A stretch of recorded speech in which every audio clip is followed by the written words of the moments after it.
ये चेतना आप सभी के लिए श्री माँ से प्रार्थना करती है, कामना करती है कि आप सभी अत्यंत सुंदर यंत्रों में परिवर्तित हो जाएं और हजारों लाखों जीवात्माओं के उनकी कुंडलियों की मुक्ति का साधन बने। आमीन।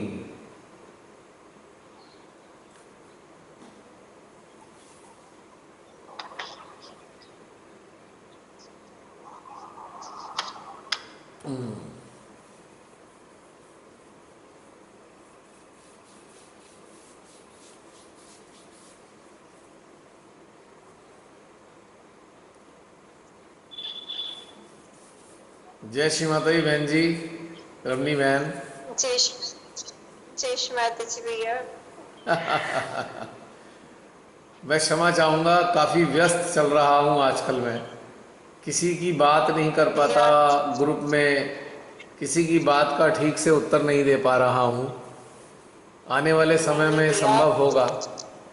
फिर भी आपने इतना संभाव रखते, इतने बैलेंस में दोनों जीवन को जो निभा रहे हैं, हमारे लिए बहुत बड़ी एक प्रेरणा है।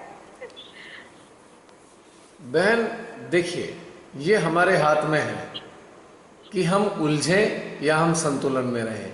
ये चमत्कारिक रूप से होने वाला नहीं है। हमारी चॉइस है ये कि हम संतुलन में रहें या उलझ जाएं। बहुत से कहते हैं नहीं बड़ी मजबूरी है, नहीं ये है वो है। कोई मजबूरी नहीं होती, वो कहीं ना कहीं हमारी अंतर्निहित चॉइस होती है कि हम किस चीज़ को वेटेज देते हैं, हम किस चीज़ को ज़्यादा महत्व देते हैं अपने जीवन में। ये क्षमता की बात भी नहीं होती, ये सामर्थ्य की बात भी नहीं होती, ये हमारी चॉइस है। और चॉइस का संबंध सीधा हमारी चेतना के स्तर से है कि हमने निरंतर साधना और अभ्यास के जरिए अपनी चेतना को परिष्कृत किया या नहीं किया। जितना श्रम आपको करना पड़ेगा या पड़ता है, उतना ही श्रम मुझे भी करना पड़ता है। कोई जादुई तरीके से संभव नहीं है।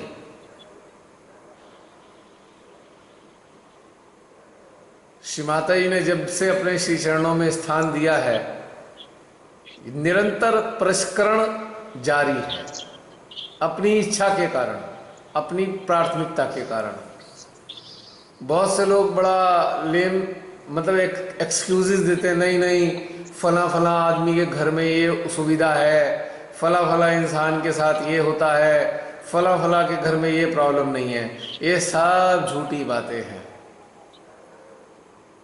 इसका कोई संबंध घर के लोगों से नहीं है। अफसोस की बात है कि हम अपनी चीज़ों को दूसरों के हवाले कर देते हैं, हम दूसरों पे डाल देते हैं, नहीं नहीं नहीं हमारे घर में ये है, हमारे घर में वो है। अभी आपने ये महसूस किया होगा, जो आप सबके घर में है वो सब मेरे भी घर में है, कोई अंतर नहीं है। अंतर क्या है? प्राथमिकता का, कि आपका जीवन में महत्व किस चीज़ का है। और कितनी भी विपरीत परिस्थितियां क्यों ना हो, अगर महत्व है तो आप अपनी चेतना को परिष्कृत कर लेंगे। लेम एक्सक्यूजेस नहीं देंगे, ये लेम एक्सक्यूजेस हैं। आई एम सॉरी टू से।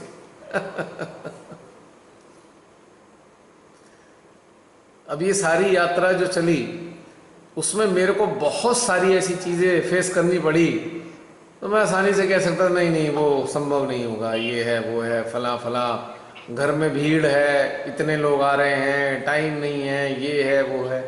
लेकिन प्राथमिकता ये होने के कारण ही ये संभव हुआ बहन।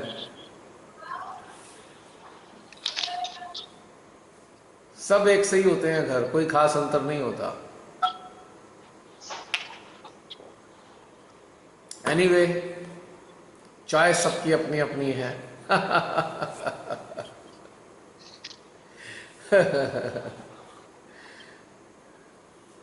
तो बहन ये बात है।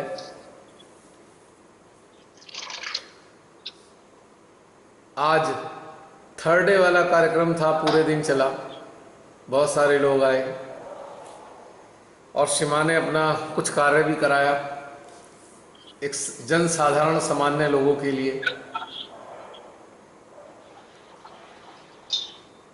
हम लोग कॉम्बो हैं, हमारे साथ संसार भी चलता है और हमारे साथ भगवान भी चलता है।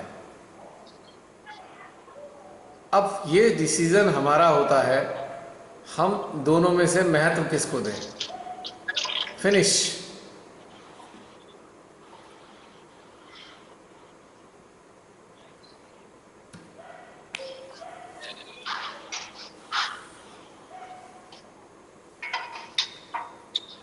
बारह 13 मिनट शायद शेष हैं आप सबके पास, चाहें तो बातचीत करते रहें।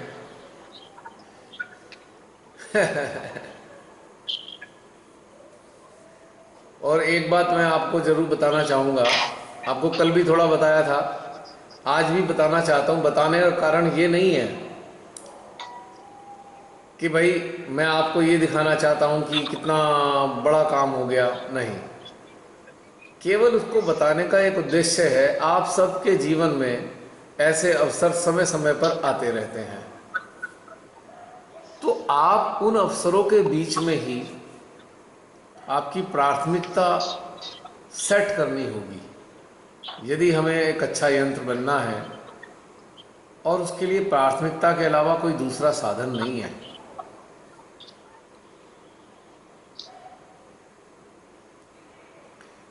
और घर में यदि कोई ऐसा एक अस्तित्व हो जो 100% अनकॉन्शियस हो, आपको बहुत से लोगों को अनुभव होगा इस चीज़ का, तो उसके साथ कितनी सारी चीज़ें जुड़ी होती हैं। हर 2-3 घंटे में मेडिसिन देनी है, उसका लिक्विड फूड देना है, क्योंकि फूड भी नली से ही जाना है, वो तो 100% अनकॉन्शियस है। साथ में उसकी जीवात्मा के कल्याण के लिए भी कार्य करना है, क्योंकि अब तो वो आपके हवाले शिमाताई ने कर दिया। शिमाताई ने अपने अंडर में ले लिया है किसी को भी, चाहे कोई शिमाता जी को माने या ना माने, लेकिन जब वो कोई 100% अनकॉन्शियस हो जाता है तो शिमा के अंडर में आ गया है और शिमा ने आपको सौंपा है।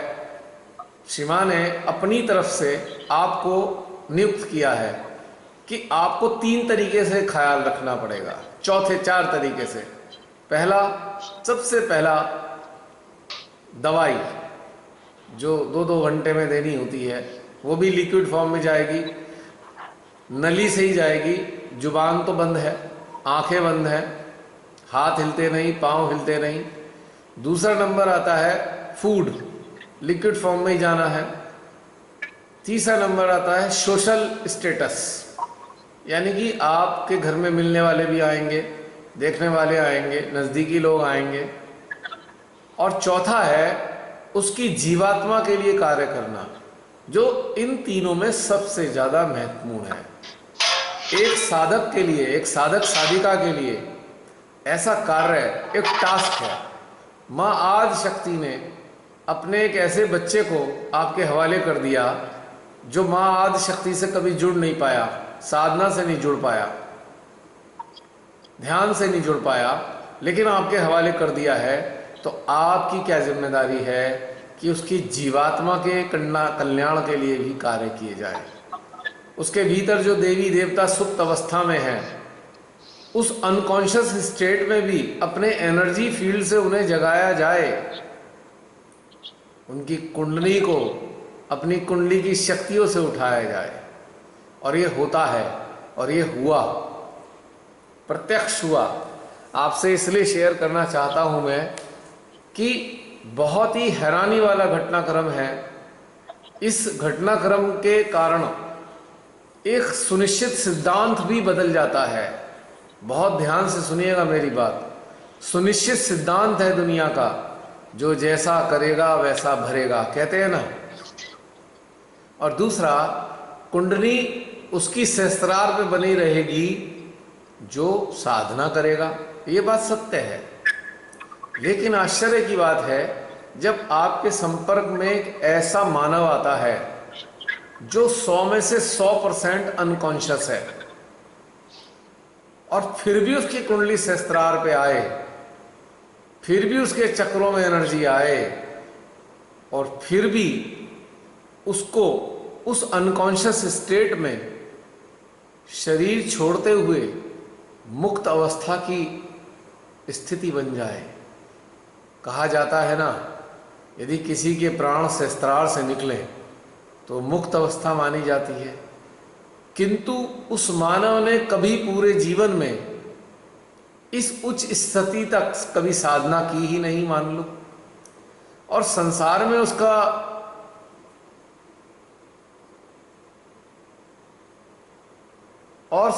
में उसकी निरंतर रुचि बनी रही, और उसकी कुंडली मुक्त अवस्था तक पहुंच ही नहीं पाई।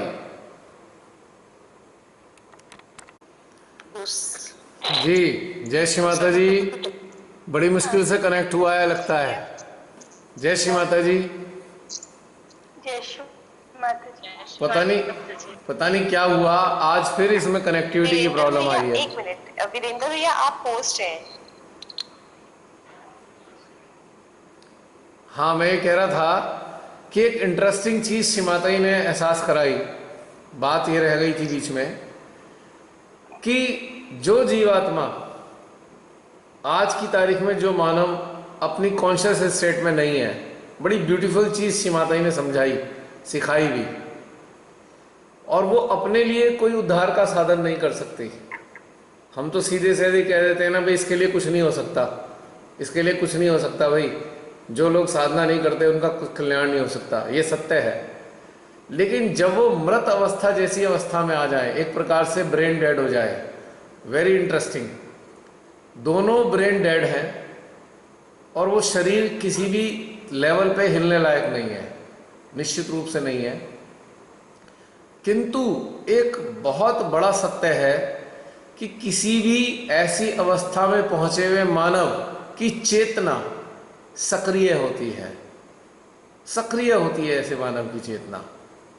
और यदि एक सक्षम कोई भी मानव, कोई भी यंत्र श्री माता जी का इस अवस्था में है कि वो निरंतर सहस्त्रार सेंट्रल हार्ट में बना रहता है, और उसके भीतर में श्री महालक्ष्मी की शक्ति विद्यमान है, यानी कि देने की शक्ति, ऊर्जा को, तो श्री माता जी उस माध्यम को माध्यम बनाकर, ऐसे यंत्र को माध्यम बनाकर ऐसी अवस्था के मानवों के भी कल्याण करती हैं, यानी कि उनकी कुंडली उठाती हैं।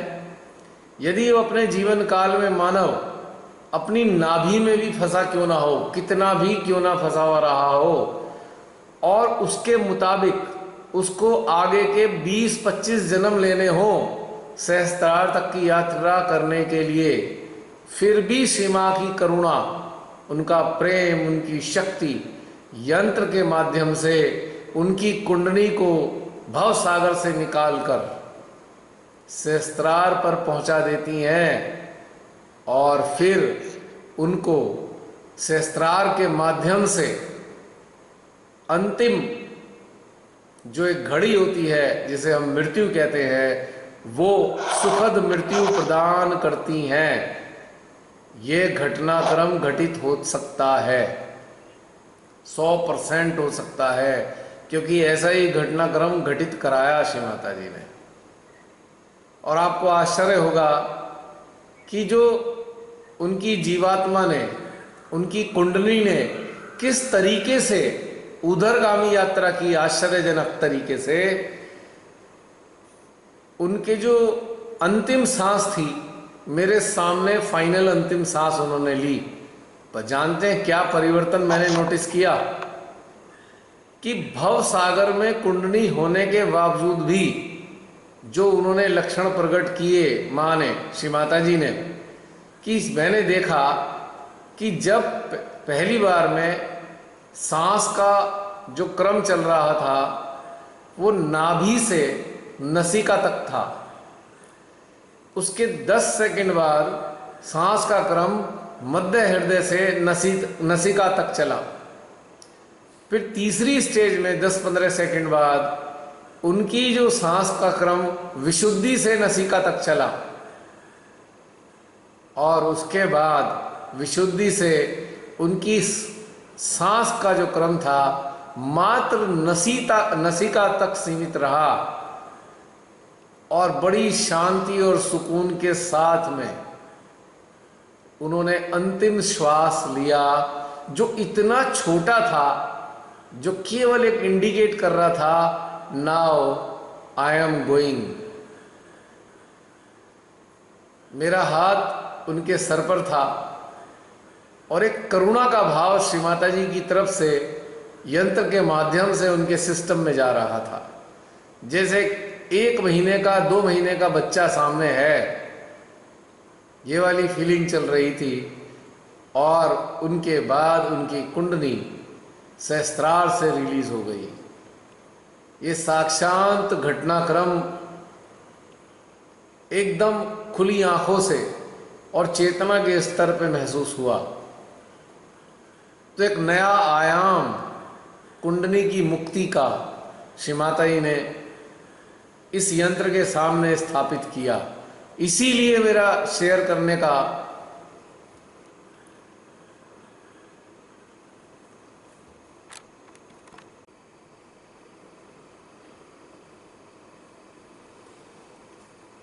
इसीलिए आप सबके साथ शेयर करने की इच्छा जगी कि ये तथ्य आप सबके साथ मैं अवश्य शेयर करूं, क्योंकि ये तथ्य बहुत महत्वपूर्ण है। आप सबके लिए एक बहुत अच्छा अनुभव हो सकता है और आप सबके लिए एक बहुत अच्छा इनकरेजमेंट हो सकता है।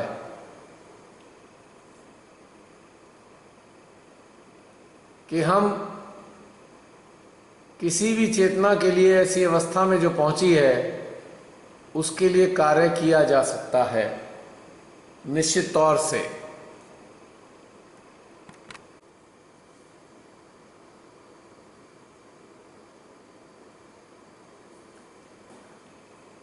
तो हमारा कहने का मतलब ये था, आप सबसे शेयर करने का यही उद्देश्य था कि ऐसी गूढ़ और सूक्ष्म चीज आप सबके साथ शेयर इसलिए किया है, आप सबके जीवन में कभी कोई ऐसा घटनाक्रम बने तो बिना किसी निराशा के, बिना किसी चिंता के, बिना किसी हिचक के आप श्री मां की तरफ से प्रतिनिधित्व करते हुए किसी भी ऐसी चेतना को जो सक्षम नहीं है स्वयं में, जो अपने कॉन्शियसनेस में नहीं है, उसकी कुंडली की मुक्ति का प्रबंध किया जा सकता है। इसीलिए ये अनुभव आप सबके साथ शेयर किया है। गिनकर देखा किस तरीके से हमारी कुंडली, किस तरीके से ऐसी अवस्था में जो लोग होते हैं, किस तरीके से यंत्र के माध्यम से उनकी कुंडली आगे बढ़ती है और अंततः सहस्त्रार के द्वार को पार कर निराकार में श्री मां के साथ जुड़ जाती है। अब यहां पर कर्म फलों का सिद्धांत फेल हो जाता है। खुद की साधना से जब हम जुड़ते हैं, हमारी कुंडली ऊपर आती है और मुक्त अवस्था में रहती है, तो ऐसे मानव जो जागृत अवस्था में है, कॉन्शियस हैं, वो लोग अपने लिए साधन कर सकते हैं, निश्चित रूप से कर सकते हैं। लेकिन एक ऐसा मानव जो ऐसी अवस्था में ही नहीं है, तो उसकी कुंडली कैसे मुक्त हो? ये श्री माता जी ने एक बहुत सुंदर अनुभव कराया।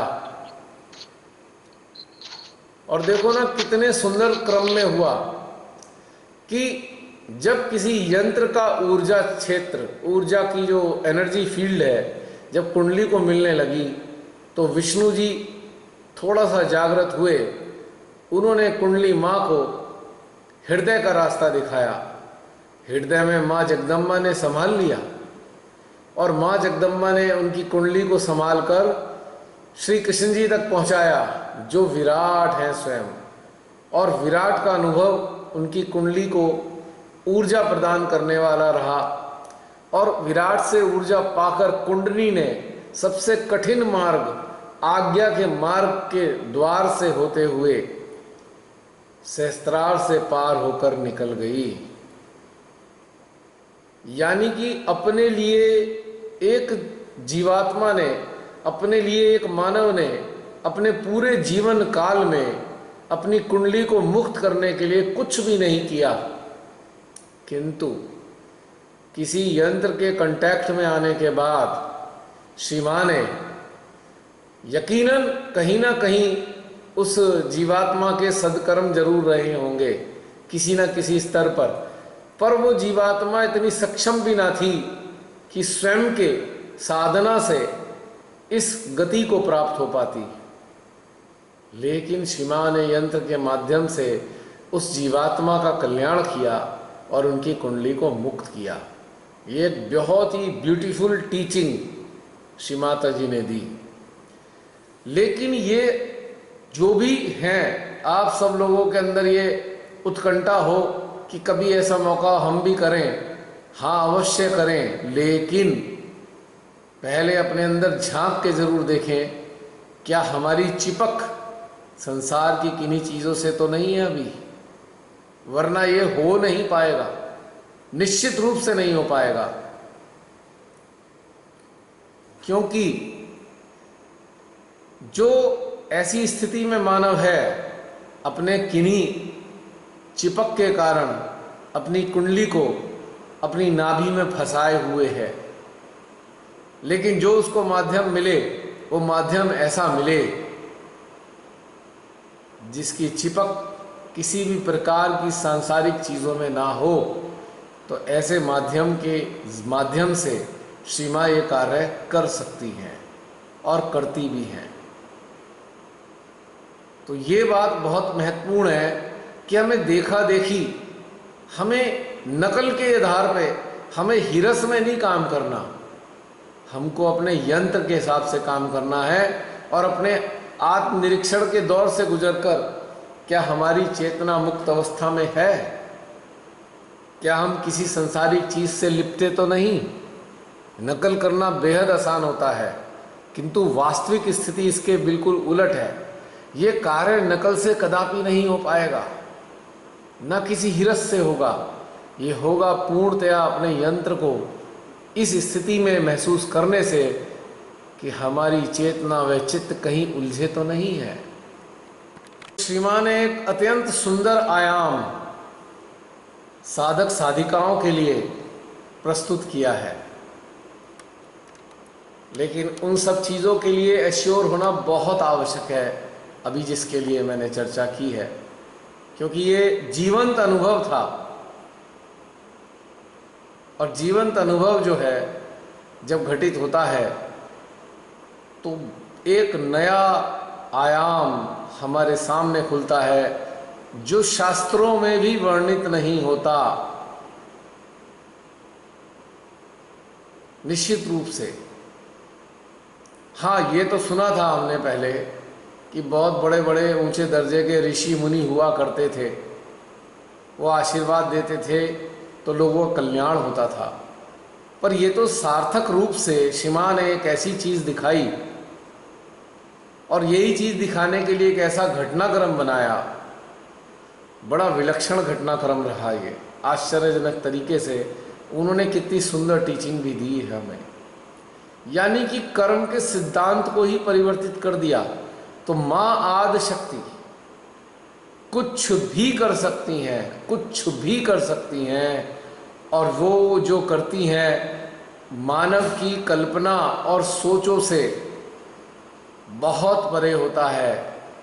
असंभव सी चीज़ें संभव हो जाती हैं माँ की कृपा से। तो आप सबके साथ बस यही शेयर करना था। अब आप चाहें तो 2-4 मिनट बातचीत करें, फिर इस सेशन को एंड कर देंगे। हर घटना एक नए दरवाजे को खोलती है। यदि एक साधक साधिका पूर्ण रूप से जागरूक हैं, अलर्ट हैं और अपनी उलझनों में उलझे हुए नहीं हैं, संसार की तुच्छ उलझनों में उलझे हुए साधक साधिकाएं अपना अत्यंत बेशकीमती समय व्यर्थ कर देते हैं जाने अनजाने में। इतना विलक्षण रास्ता श्री माता जी ने दिया है मुझको तो लगता है 2 मिनट भी व्यर्थ करने व्यर्थ हैं। अंतर चेतना की यात्रा को जारी रखना चाहिए। भले ही ध्यान करने के लिए हम 24 घंटे में एक बार बैठें, किंतु बिना ध्यान की अवस्था में भी ध्यानस्थ रहना है और अपनी अंतर चेतना को निरंतर विकास की प्रक्रिया में संलग्न रखना है। वो अलर्टनेस से होगा जब हम माँ को विभिन्न अवस्थाओं में अपने भीतर में निरंतर अनुभव करते रहेंगे और साथ में अलर्ट रहेंगे बहुत सारी चीज़ों के लिए, तो नए नए आयाम, नए नए दरवाजे खुलते जाते हैं। तो ये साधना का परिणाम है और साधना के लिए गहरी रुचि चाहिए। ये फॉर्मेलिटी नहीं है, ये कोई कस्टम नहीं है, ये कोई फैशन नहीं है। रुचि होनी बहुत आवश्यक है। हम सब लोग, बहुत से लोग जुड़े हुए हैं शिमा से। अपने अंदर झांक के देखें कि हमारे अंदर शिमा के प्रति, इस मार्ग के प्रति, खोज के प्रति, उत्थान के प्रति, मुक्ति के प्रति रुचि कितनी गहरी है। क्या हम टॉप प्रायोरिटी में इसको रख सकते हैं या हमारी टॉप प्रायोरिटी किन्हीं सांसारिक स्थितियां हैं या कोई सांसारिक वस्तुएं हैं या सांसारिक परिस्थितियां हैं। It is all depend on us. पर एक बात सुनिश्चित है, श्री माता जी ने बहुत ही बड़े चमत्कारिक घटनाक्रम के माध्यम से हमको नित्य कुछ ना कुछ अपनी चेतना को उन्नत करने का अवसर दिया है और वो निरंतर देती रहती है।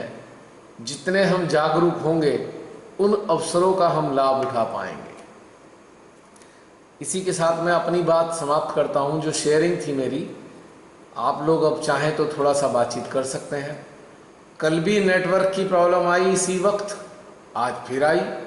लगता था कि जो चेतना संसार को छोड़ के गई है वो नहीं चाह रही है कि उसका रहस्य बताया जाए, किंतु एक साधक का कर्तव्य उसकी चेतना की उस इच्छा से भी ऊपर रहा है कि यदि इस रहस्य को सबके सामने लाया जाए तो इस चेतना के अलावा हजारों लाखों चेतनाओं का कल्याण हो सकता है। मुझे नहीं पता श्री माता जी आपकी इच्छा इसमें है या नहीं, पर मैं तो ये मान के चलता हूँ यदि मेरे भीतर से आपने प्रेरणा दी है कि इस चीज़ को शेयर किया जाए तो इसलिए शेयर किया जा रहा है। भले ही वो चेतना कितना भी ना चाहे,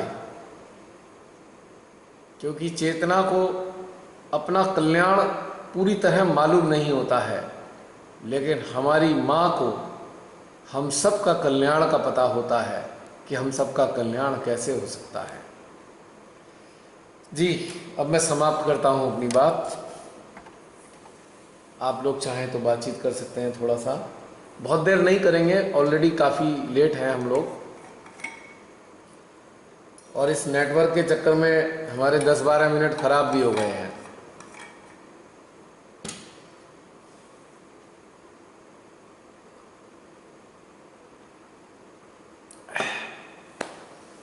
कोई बातचीत करना चाहते हैं आप में से या समाप्त करें?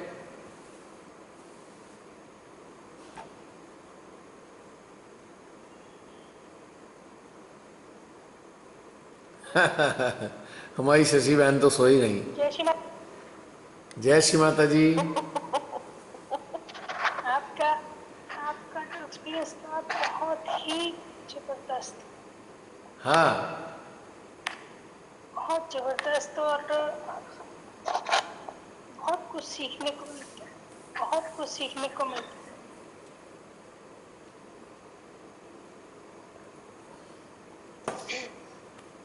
नींद आ रही हो तो बंद कर दें।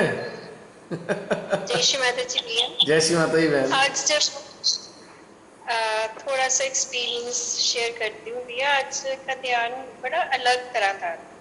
जब आपने कहा ना कि अपने हृदय में श्री माता जी के जितने भी स्वरूप याद करके उनके ऊपर चित्र रख कर देखो, तो सबसे पहले मेरे अंदर जिसमें मेरी जीसस का रूप उनका आया, तो एकदम नाक से खिंचाव इतना ऊपर को बढ़ गया।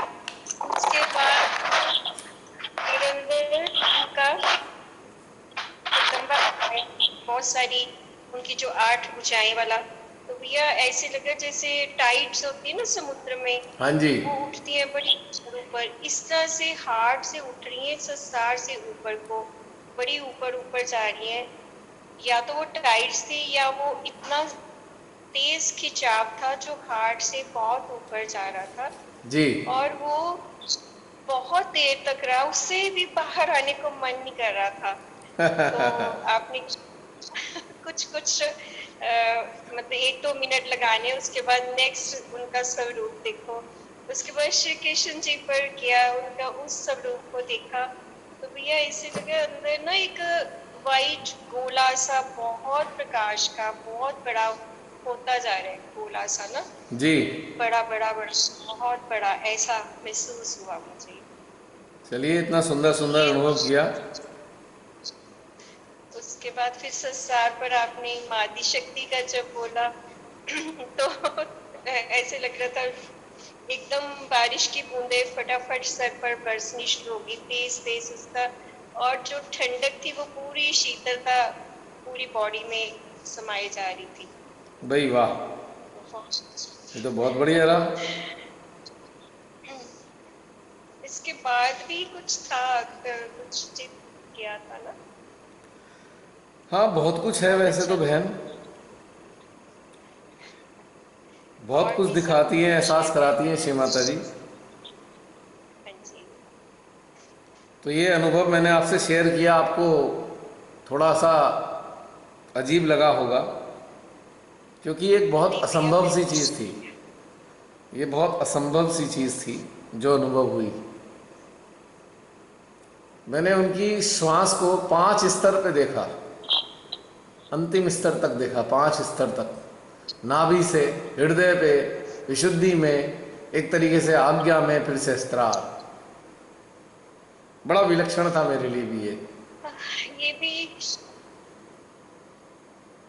है। भी जरूरी था हमारे लिए जानना। ये तो है। बहुत सारे जो श्री माता जी कराते हैं ना, वो हैं ही हम सबके लिए, निश्चित रूप से हम सबके लिए हैं।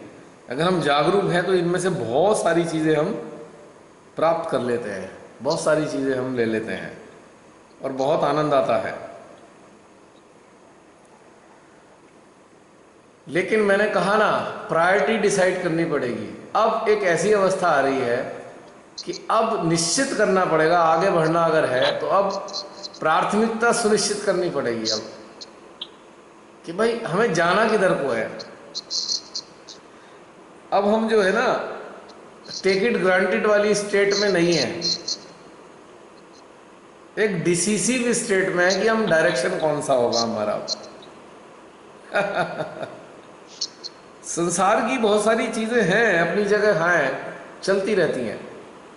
हम उसमें कितना अपने आप को इन्वॉल्व करें और कितना साक्षी में रहें, ये डिसाइड करना पड़ेगा।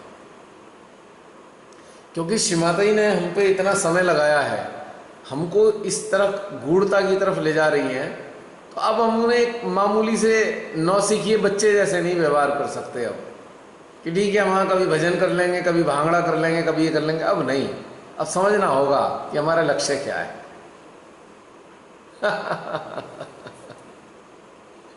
और बाहर से तो कुछ करना ही नहीं, सब कुछ भीतर का है। परिवार के सदस्यों को दिखाना तो है नहीं हमें बाहर से, पर अंदर से समझना होगा। इस स्थिति को समझना होगा। बड़ी इंटरेस्टिंग बातें हैं ये। अब सोचिए कि अचानक से, देखिए हमारी माता जी का अचानक से सब हो गया, ब्रेन स्ट्रोक आया, 100% अनकॉन्शियस हो गई, क्योंकि दोनों ब्रेन की नसें दोनों एक साथ फट गई, ब्लड ही ब्लड दिमाग में था, जिसके कारण ब्रेन बिल्कुल फेल हो गया। ठीक, अब किसी के साथ भी हो सकता है, किसी के साथ भी हो सकता है। तो क्या हमको ऐसी चीज़ों से ये शिक्षा नहीं लेनी चाहिए, ये हमारे साथ भी हो सकता है, कभी किसी भी कारण से हो सकता है। तो क्या हम अपनी चेतना के स्तर को निम्न अवस्था में रखेंगे? जानते हुए भी हम श्री माता जी कौन है, हम श्री माता जी के साथ जुड़े हैं, किस लिए जुड़े हैं, जानते हुए भी हम अपने आप को इतना स्कैटर्ड रखेंगे दुनिया भर की चीज़ों में, तो ये हमारे लिए सोचने का विषय है। I am here before you, अगले ही पल मैं मर सकता हूँ, पर मुझको अपने प्रति ये जागरूकता होनी चाहिए, ठीक है, क्या मैं तैयार हूँ आज मरने के लिए? क्या मैंने अपने अंदर की सारी चीज़ों को समाप्त कर दिया है? क्या मैं अपने को इतना समय देता हूँ कि मैं मुक्त अवस्था में रहूँ? तो ये वाली बात हमारे स्वयं के लिए भी है। और दूसरा सबसे ब्यूटीफुल चीज़ क्या है कि हम श्री माँ के ऐसे सुंदर यंत्र बने कि जो जो घटनाक्रम हुआ है हमारे माध्यम से श्री माता जी भी निसंकोच ये कार्य ले सकें, तो कितनी सारी जीवात्माओं का कल्याण हो सकता है। जो जीवात्माएं स्वयं में सक्षम ही नहीं है, उनको युग लगेंगे, 20-20 जन्म लग जाएंगे इस अवस्था में आने में, लेकिन आज के काल में ये संभव है। मात्र कह देने से कुछ नहीं होगा, हमको अपनी चेतना के स्तर को इतना विकसित करना होगा, झांक कर देखना होगा हम किन किन चीज़ों में अभी भी अटैच हैं संसार की। ये इंपॉर्टेंट है, बस ये है मज़ेदार बात समझने के लिए। और लोग इस चीज़ को ऐसा समझते हैं हमारे संसार बहुत से सहजी कि हमें संसार छोड़ना है। हमें तो कुछ छोड़ना ही नहीं संसार, हमने कहाँ त्यागा संसार? आपके इस भाई ने क्या संसार त्याग दिया? बस संसारिक घटनाक्रम को अपग्रेड किया है, अपग्रेडिंग फॉर्म में इस संसारिक घटनाक्रमों को लाए हैं। और बिल्कुल संसारी लोगों के बीच में रहकर भी एक नए अंदाज में ये सारे कार्य किए जा सकते हैं। बस ये कहना है आप सबसे। और यदि किसी ने कुछ बोलना है तो बताइए, वरना फिर हम समाप्त करेंगे।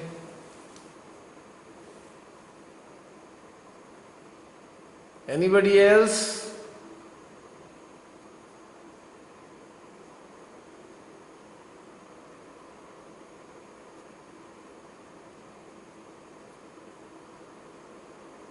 काफी सारे लोग मौजूद हैं भाई अभी तो। मुझे लगा बहुत से लोग सो गए हैं। जब तक आप है कौन सोएगा? ऐसी बात नहीं है, सोने वाले सो ही जाते हैं।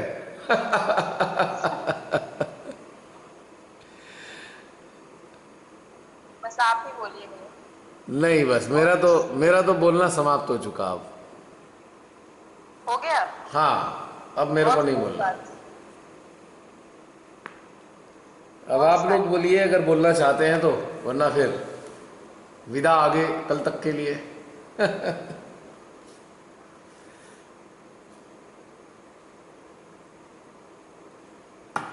आप सबको मेरे से कोई शिकायत तो नहीं है? क्या बात कर रही है? अजीब अजीब बातें करके आप लोगों को फंसा तो नहीं देता मैं? शायद ये अजीब बात पूरी और ना बता पाए, इसलिए श्री माता जी ने आपको चुना है। प्रियंका सामने तो आ जाओ, यू शुड कम। तुम्हारा तो अब उसमें पर्दे के पीछे the curtain of darkness is hiding you.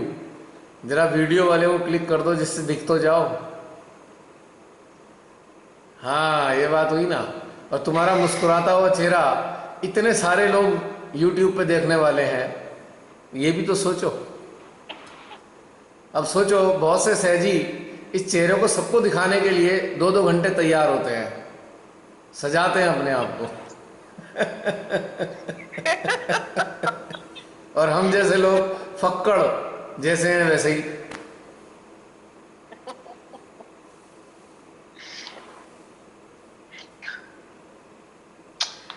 आज जब आपने बोला था कि श्री माता जी की किसी भी सारी फोटो आपके जहन में है उसे याद कीजिए, तो ब्रह्मपुरी की एक फोटो है, अमृत बेला श्री माता जी ऐसे ऊपर रखी हुई है, याद है भी आपको? हाँ हाँ, अमृत बेला की फोटो है श्री माता जी की, कृष्णा नदी ब्रह्मपुरी में। तो वो फोटो जब जैसे ही हृदय में आई, एकदम श्री माता जी लगा कि जैसे रमनी दी बता रही थी ना, वही हालत ऐसा ही हुआ। अच्छा, सैलाब सा ऊपर उठ के चला गया। ओके। बस वो रोज रोज अपने हिसाब से ही करा लेती हैं बहुत ध्यान। सुंदर आर्ट स्टैंडर्ड था। मेडिटेशन रोज रोज अपने हिसाब से करा लेती हैं श्री माता जी। आज तो बहुत ज्यादा, मतलब ये वाली चीज हम लोगों को श्री माता जी के और करीब कर दी। यकीनन जितना आप उनको अपने अंदर उतारेंगे उतना वो आपके अंदर उतरेंगी और उतनी ही ज़्यादा हम सबको अपने हृदय के भीतर वो ले पाएंगे। ये हमारे पे निर्भर करता है।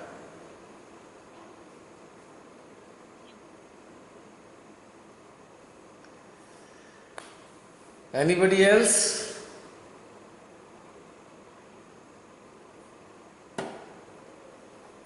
भाई किसी को व्रत तो नहीं रखना पड़ता इस मेडिटेशन के चक्कर में।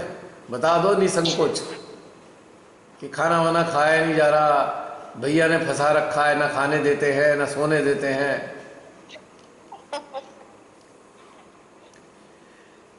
और घर वाले भी तंग हो जाएंगे। तुम्हारा 5 बजे वाला मेडिटेशन सही था, 8:30 वाले में गड़बड़ हो जाती है। अब ना तो टाइम पे खाना मिल पाता है, ना हम ध्यान दे पाते हैं। आप हम लोगों का ध्यान भी नहीं रखते हैं अब तो मेडिटेशन में नहीं, जो श्री माता जी ने थी ना वही सही बात। तो वो भी सही था और ये भी सही है। अब ऐसा है कि अब ये मजबूरी है। अब ये आजकल दिन में नहीं हो सकता, असंभव है।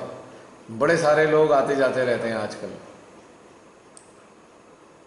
अभी पूरा सुबह से, मैं तो आज सुबह वहाँ था गढ़मुक्तेश्वर, सुबह सुबह 6 बजे उठ के फूल चुनने गए, फिर उन फूलों को चुनकर गंगा गए, वहाँ प्रवाहित किया, वापस आए, 12-1 बज गए। उसके बाद बहुत सारे यहाँ घर में सदस्य थे, तो किसी तरीके से 7:30 बजे तक सब लोग गए। तो मैं सोच रहा था श्री माता जी आज का देख लेना मिस ना हो जाए, तो उन्होंने 7:30 बजे भेज भी दिया सबको। वरना ये कहना मुश्किल है ना कि जाओ जाओ भाई मेडिटेशन है तुम लोग घर जाओ, ये नहीं कहा जा सकता ना। वैसे मैं कह देता हूँ बिना बुरा माने कि भाई थोड़ा मेडिटेशन है ज़रा देख लेना, कह देता हूँ मैं बिना किसी संकोच के, क्योंकि इससे ज़्यादा कोई महत्वपूर्ण मेरे जीवन में कुछ नहीं है। कुछ मजबूरियाँ होती है कई बार, तो बहुत अलग है कि, लेकिन नहीं है महत्वपूर्ण। क्योंकि ये कोरोना काल को श्री माता जी ने स्वयं चुना है हम सबकी चेतनाओं को उन्नत करने के लिए, तो इसको बेकार नहीं करना चाहिए। खाना भी हम रोज खाते हैं, हम सोते भी रोज हैं, और ध्यान में भी सो जाते हैं, कोई टेंशन नहीं है। ध्यान में सामूहिक रूप से ध्यान करते हुए सो जाएंगे तो 50% कल्याण तो होता ही रहेगा ना। हम ही तो सो रहे हैं, हमारी कुंडली तो जागी है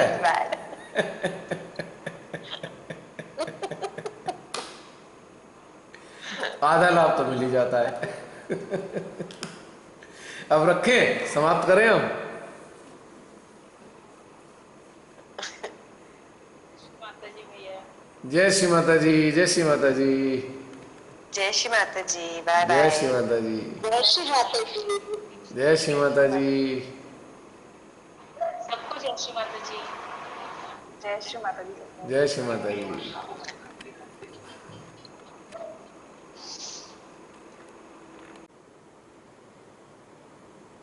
जय श्री माता जी भैया। भैया माँ ने मुझे भी यंत्र बनाया किसी की कुंडली शक्ति जागृत करने का। उसके अंतिम समय में हुआ यूँ कि पिछले लास्ट ईयर 25 अप्रैल को मेरी मामा की बेटी थी, उसे बेटा हुआ, और बेटा होने के बाद ही उसे वेंटिलेटर पर पहुंचा दिया गया। वो डॉक्टरों की गलती थी, उसे गलत इंजेक्शन लगा दिया गया। तो पहले तो मेरे हृदय से प्रार्थना ही निकल रही थी कि माँ उसे जल्दी स्वस्थ कर दीजिए, और जैसा कि आपने बताया है हृदय और सहस्रार से एनर्जी को फ्लो करने को, वैसे ही करती रही। परंतु उसकी स्थिति बिल्कुल भी सही नहीं हुई और उसने उसके बाद 25 तारीख के बाद उसने अपनी आंखें तक नहीं खोली और कुछ ऐसा भी उसके साथ हुआ जो डॉक्टर्स मना कर रहे थे कि उनके पहुंच के बाहर है और मैंने अपनी प्रार्थनाओं में सम्मिलित किया और उस प्रार्थना का असर मुझे सुनाई दिया कि तो मुझे लगा कि मेरी प्रार्थना स्वीकार हो रही है, परंतु धीरे धीरे उसकी स्थिति खराब ही होती चली गई क्योंकि उसने आँख तो खोली नहीं थी, उसका पूरा जो शरीर था वो सपोर्ट पर था और किडनी फेल हो गई, एक एक अंग उसके फेल होते चले गए। फिर मेरे हृदय से प्रार्थना निकलने लगी कि श्री माता जी आप उसे अपनी शरण में ले लीजिए और मैं एनर्जी फ्लो करती रही उसे बराबर और कुंडली शक्ति जागृत होने की प्रार्थना भी करती रही और भैया मुझे अपने सिस्टम में महसूस भी हुआ कि उसकी कुंडली शक्ति जागृत हो गई है और इससे पहले जब मैं उस पर एनर्जी फ्लो कर रही थी तो उसके हृदय में इतना सफोकेशन था, वो भी मैं महसूस कर रही थी कि आंखें तो उसकी बंद थी, कोई देख नहीं पा रहा था, मगर उसके अंदर जो दर्द था उसका मेरा सिस्टम उसके दर्द को पूरा महसूस कर रहा था। और फिर जब मैंने ये प्रार्थना करनी शुरू की तो मुझे महसूस हुआ, बिल्कुल एक एक पल मुझे महसूस हुआ कि उसकी कुंडलिनी शक्ति जागृत हो गई है। और जब उसने अपना शरीर छोड़ा 7 मई को तो मैं यहाँ पे भूटान बॉर्डर पे हूँ और वो लखनऊ में थी और मुझे पता चल गया था कि वो अब इस दुनिया में नहीं है। तो जब मेरे पास फ़ोन आया और मुझे बताया गया तो मेरे मुंह से निकला कि हाँ मुझे पता है। तो मुझसे पूछा गया कि तुमको किसी और ने फ़ोन किया था क्या, तो मैं कुछ नहीं कह पाई। मुझे जिस समय उसने दुनिया छोड़ी मुझे यहाँ पे पता चल गया था। तो अगर आपके अंदर सच्ची श्रद्धा और भक्ति है, समर्पण है, देने की भावना है तो माँ आपको यंत्र बनाती हैं और श्री माता जी ने मुझे भी यंत्र बनाया। और मैं तो भैया आपकी तरीके से इतनी निर्लिप्त भी नहीं हूँ, मैं तो दुनियादारी में भी लगी हुई हूँ, मगर श्री माता जी की कृपा ही है जो माँ ने मुझे अपना यंत्र बनाया और उसकी कुंडली शक्ति जागृत की। जय श्री माता जी। भैया आज के ध्यान में जब आपने माँ का ध्यान करने के लिए हृदय में कहा कि माँ की जो भी आपने चित्र देखे हैं उसको देखिए आपने हृदय में, तो भैया मुझे कभी भी माँ का चित्र, चाहे वो श्री चरणों का हो चाहे माँ का चित्र, किसी का भी चित्र नहीं दिखाई देता है। मेरा मन जरूर सोच रहा था कि ये माँ का चित्र कृष्ण जी के रूप में, गणेश जी के रूप में, मगर चित्रण कुछ भी नहीं हो रहा था। हाँ एनर्जी का लेवल अलग अलग हो रहा था। हाँ ज़रूर जब माँ का हंसता हुआ चेहरा आया तो मेरा पूरा हृदय खिल उठा और उसके बाद श्री चरणों में की भी कोई अनुभूति नहीं हुई, कोई भी चित्रण नहीं हुआ। माँ की बिंदी का भी मैं चित्रण नहीं कर पाई कि मेरे सामने चित्र आता। जब आपने ये कहा कि जो भी सहज में है या नहीं है, हम लोग किसी के भी संपर्क में आए या हमारे चित्र में वो आए या उसके चित्र में हम आए, तो किसी के भी चित्र में आए तो उसकी कुंडलिनी शक्ति जागृत हो। तो भैया इस तरीके की प्रार्थना जब हो रही थी तो मेरा पूरी रीढ़ की हड्डी और पीछे का जैसे लग रहा था कि अर्धनारेश्वर तो आधे में होते हैं, बायां अंग और दायां अंग विभाजित होता है, मगर मेरी तो स्थिति ऐसी थी कि जैसे बीच से काट दिया जाए। तो आगे का भाग जो था मेरा फ्रंट एरिया, उसमें तो वाइब्रेशंस नहीं थे, उसमें नॉर्मल था, मगर पीछे का हिस्सा मेरा पूरा ठंडा हो रहा था और सहसा तो इतना ज़्यादा रिस्पांस दे रहा था कुछ कहने को नहीं। जय श्री माता जी।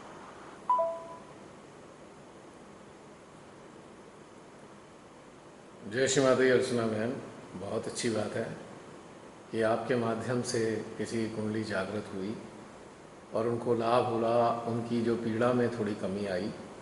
क्योंकि जब कोई कष्ट में पड़ा होता है और कोई ऐसा मानव है जो अपनी मदद नहीं कर सकता और वो अत्यंत कष्ट में है, तो कोई अगर साधक उसके पास जाता है, उसके सिस्टम पे काम करता है, तो उसकी पीड़ा में थोड़ी कमी इसलिए आ जाती है कि कुंडली उसकी जहाँ फंसी हुई है, एंटेंगल्ड है, उस जगह से थोड़ी हिलती है। और एनर्जी फील्ड अच्छा हुआ तो सहस्त्रार पे भी आती है, इसमें कोई शक नहीं है। समस्त साधक साधिकाओं को ये कार्य जरूर करना चाहिए। यदि आपके संपर्क में कोई ऐसे मानव आते हैं जो बेड रिडन हैं, जो कॉन्शियस स्टेट में नहीं है, जो अपनी मदद नहीं कर पा रहे हैं, तो आप एनर्जी के फॉर्म में आप उनकी हेल्प अटेंशन से कर सकते हैं। नज़दीक हैं तो हाथ से एनर्जी भी दे सकते हैं, अटेंशन से भी दे सकते हैं। बहन, इसमें एक छोटा सा एक डिफरेंस है कुंडली जागृत होने में और कुंडली के मुक्त होने में। कुंडली का मुक्त होना बिल्कुल अलग चीज़ है और कुंडली का जागृत होना दूसरी चीज़ है। अब होता क्या है कि कोई फंसा हुआ है अपने चक्रों में, आप एक साधना से जुड़े हुए हो, आप आत्म साक्षात्कारी हो, आपकी कुंडली सहस्त्रार पे रहती है या नहीं भी रहती है, आपकी विशुद्धि में एनर्जी है, आपकी कुंडली विशुद्धि में रहती है, आप उसके ऊपर हाथ चलाते हो, हाथ से कुंडली उठाते हो, तो विशुद्धि की एनर्जी से भी कुंडली सहस्त्रार पे आ जाती है, ऊपर उठ जाती है, इसमें कोई शक नहीं है। लेकिन वो जो बात थी ना, वो थी कुंडली का मुक्त होना, यानी कि एनर्जी फील्ड ने ऐसी स्थिति पहुंचा कर दे, एनर्जी फील्ड किसी साधक का ऐसी स्थिति में पहुंचा दे कि उस ऐसी अवस्था में भी, चूंकि कोई आदमी अगर अनकॉन्शियस है तो दिमाग से अनकॉन्शियस है खाली वो, लेकिन उसकी चेतना सक्रिय होती है, तो उसकी चेतना में एनर्जी के कारण वो समाधान घटित होने प्रारंभ हो जाते हैं, जिसके कारण धीरे धीरे उसकी कुंडली उठकर धीरे धीरे उसका स्तर ऊंचा होता है, बढ़ता है, और वो कुंडली सदा के लिए मुक्त हो जाती है। कुंडली जागृत होने की कंडीशन में क्या होता है कि आपकी एनर्जी फील्ड से कुंडली उठ तो गई है, लेकिन वो एनर्जी फील्ड हटते ही वो फिर दोबारा नीचे आ जाएगी। और मान लीजिए किसी कुंडली नाभि में फंसी है और आपने उसके ऊपर काम किया, उसकी कुंडली सहस्त्रार पे आ गई, कोई बात नहीं।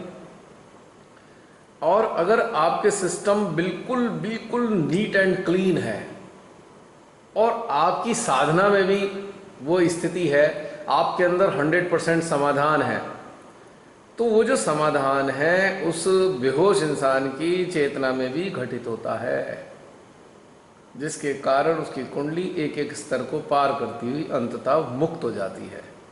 लेकिन जैसा आपने बताया, उस कंडीशन में क्या होता है कि कुंडली उठ तो जाती है सहस्त्रार पे, उसको लाभ मिल जाता है, माँ आदिशक्ति का प्रेम उसे मिलता है, लेकिन फिर क्या होता है कि अब उसकी सदगति का नंबर आ जाता है।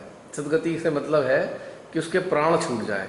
तो मान लीजिए किसी की कुंडली नाभि में फंसी है, तो कुंडली को क्या होगा कि कुंडली हिलेगी और मूलाधार की तरफ मुड़ेगी और फिर वो बाहर निकल जाएगी, यानी कि कुंडली मूलाधार से निकल गई, उधरगामी नहीं हुई, लेकिन बाहर निकल गई है, यानी कि अब उसे अगला जन्म मिलने का इंतजार रहेगा। मान लीजिए किसी की कुंडली हृदय तक आई हुई है, कोई देवी का भक्त है और वो अच्छी साधना करता है, लेकिन वो सेल्फ रियलाइज नहीं है, लेकिन देवी का भक्त है, वो माँ जगदम्बा का भक्त है, तो उसकी कुंडली मध्य हृदय में रहती है। और जब उसकी मृत्यु का काल आएगा तो उसकी कुंडली हृदय में रहेगी। फिर किसी ऐसे साधक की प्रेजेंस उसको मिलेगी या अटेंशन उसको मिलेगा, तो माँ जगदम्बे की शक्ति जागृत होगी, उसकी कुंडली को वो विशुद्धि चक्र तक पहुंचा देगी, और विशुद्धि जो की द्वारा है वहाँ से उसकी कुंडली निकल जाएगी। तो परिणाम स्वरूप उसके नाक से, आँख से, कान से हल्के सा एक द्रव्य, हल्का सा लाल रंग का द्रव्य, हल्का सा ब्लड लिए हुए वो निकल जाता है, यानी कि सर्विकल प्लेक्सस से विशुद्धि से उसकी कुंडली रिलीज हो गई। जो पहली अवस्था बताई है मूलाधार से, जब मूलाधार से कुंडली निकलती है तो वस्त्र जो है गंदे हो जाते हैं, तो एक्सक्रीटा बाहर निकल जाता है कुंडली की फोर्स से। और जब किसी की कुंडली आज्ञा चक्र में फंसी होती है, बाहर नहीं निकल पाती है, तो और किसी ऐसे संपर्क में आता है, कोई सहजी के संपर्क में उसकी चेतना आती है, तो क्या होता है, कुंडली जो है वापस विशुद्धि की तरफ आती है और वहाँ से निकल जाती है, रिलीज हो जाती है। लेकिन जो कुंडली का मुक्त होना है वो केवल और केवल सहस्त्रार से होता है। तो ये थोड़ा सा इसमें डिफरेंस था। बहुत अच्छा किया आपने, और सबको ऐसा करना चाहिए।